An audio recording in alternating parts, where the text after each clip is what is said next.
All right, I'm going to put a pause in our canning challenge to have a little bit of a science lesson because I understand some new people are here and I want to make sure that everyone is learning correctly, and so I'm just going to dive right in.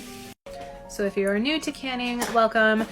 We are doing a lot of canning over on my page and we're all learning together. So I've been canning for 5 years and many other people have been canning for much longer than that, and they put their input in, so welcome. If you want to know the process of canning, then keep listening.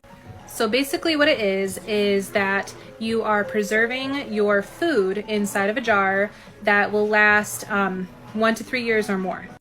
This includes meat, poultry, seafood, fruits and vegetables, jams, stews, soups, you name it. The method of canning is to create a vacuum seal inside of the jar so that way no spoilage germs can get into the jar. It's what's called a hermetic seal, and it doesn't let anything inside the jar, and it creates that vacuum that will seal the lid.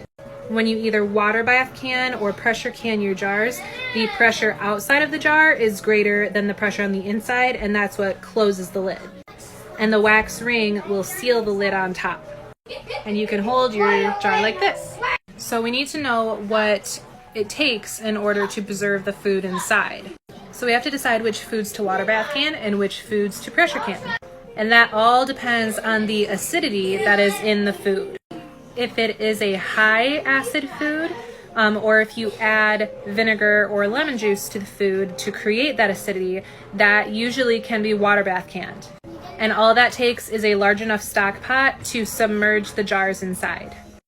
Jams, jellies, tomatoes, juices, those all can be water bath canned because there's enough acidity in there.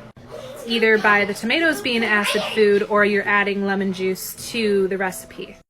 And the foods to pressure can safely would be meats, poultry, seafood, most vegetables. Those are low acid foods that you wouldn't add acid to. They just need the higher heat to kill off any spoilage bacteria.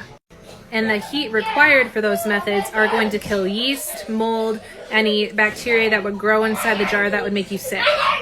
Some people have said that if they don't have a pressure canner that you can water bath can low acid foods for like 3 hours. That's just not for me. That's not what I choose. If you choose to do that, that's fine.